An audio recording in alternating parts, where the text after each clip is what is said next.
पिछले कुछ अरसे से ऐसी घटनाएं सामने आ रही हैं जिसमें कोई डांस करते करते अचानक गिर जाता है और मौत हो जाती है। कोई स्पीच देते देते अचानक गिर जाता है और मौत हो जाती है। कोई गाड़ी में बैठकर जा रहा है और अचानक उसे दिल का दौरा पड़ता है और उसकी मौत हो जाती है। यह हमारे आसपास भी खूब हो रहा है और लोग इसलिए भी इन घटनाओं से डर जाते हैं क्योंकि आज के दौर में इस तरह की घटनाओं के वीडियो आ जाते हैं। आजकल तो ऐसे ऐसे वीडियो आ रहे हैं कि हर कोई डर जाए। आइए जानते हैं इसके पीछे की वजह क्या है। कुछ एक्सपर्ट्स का कहना है कि कोरोना संक्रमण माइल्ड क्यों ना हो, अगर कोई व्यक्ति इस संक्रमण की चपेट में काफी समय से है तो हार्ट अटैक और ब्रेन स्ट्रोक की संभावना बढ़ जाती है। फोर्टिस एस्कॉट के चेयरमैन डॉक्टर अशोक सेठ ने बताया कि एक रिपोर्ट में पाया गया है कि दिल से जुड़ी समस्याओं और न्यूरोलॉजिकल मामलों में 60% तक इजाफा हुआ है। So this is correct and it has clearly been pointed out, certainly for the original Wuhan virus, where over a period of a year, and this is a large data from the West, which has noticed that over a period of a year in more than 100,000 patients who were studied, there was a 60% increase in the incidence of heart attacks or even strokes compared to the normal population at the same period of time. So we are very clear that COVID, even though mild, may affect people for a longer duration over up to a year and create increased incidence of heart attack, strokes.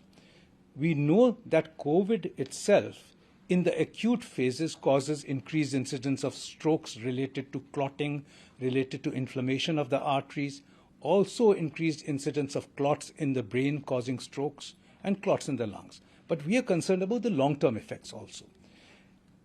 It is true that those with serious COVID have worse one-year outcomes, but even those with mild COVID can get increased incidence of heart attacks. Now, whether this is firstly worse with the Delta and could be worse with the Delta because, as you saw, Delta was even far more vicious than the first Wuhan original coronavirus.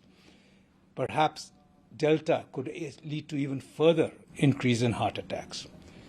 And then what we need is at the moment truly studies from our own country. Yes, we do see an increased incidence of heart attacks, but we must also understand that heart attacks is a multifactorial issue which has been growing in the young over the last 15 to 20 years. And we have increased incidence of diabetes, increased incidence of hypertension, increased stress, increased pollution, which is happening in parallel with COVID as well. Doctor सेठ ने बताया कि एक साल के वक्त में हजारों की संख्या से ज्यादा रोगियों का अध्ययन किया, जिसमें पाया गया कि सामान्य की तुलना में दिल के दौरे या स्ट्रोक की घटनाओं में 60% की बढ़ोतरी हुई है, जो हमें साफ बताता है कि ज्यादा समय के लिए कोरोना का माइल्ड संक्रमण भी हार्ट अटैक की संभावना को बढ़ाता है।